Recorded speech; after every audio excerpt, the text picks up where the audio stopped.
Welcome to day 2 of the C4 installation on the 56 Chevy pickup truck.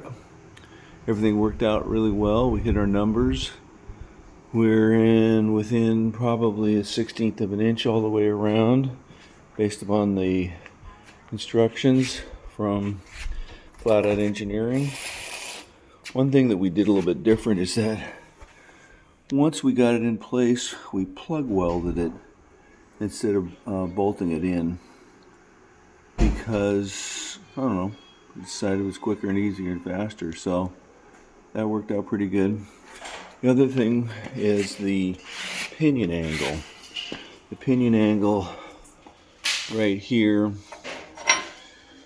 we were at about 6 degrees and he wanted 2, but once we put everything together and put the shocks on and put it in place, we got it down to 3.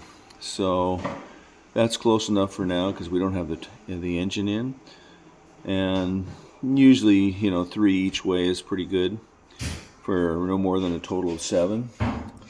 So one thing I wanted to mention is that it's really cool to work on this design that's 75 plus years old from Zoroarkus Duntov. And I think everybody knows who he is. He's the father of the Corvette, including the C8. He advocated for the mid-engine early in the 60s, but it never happened. But this design goes all the way back to the 63, first year 63.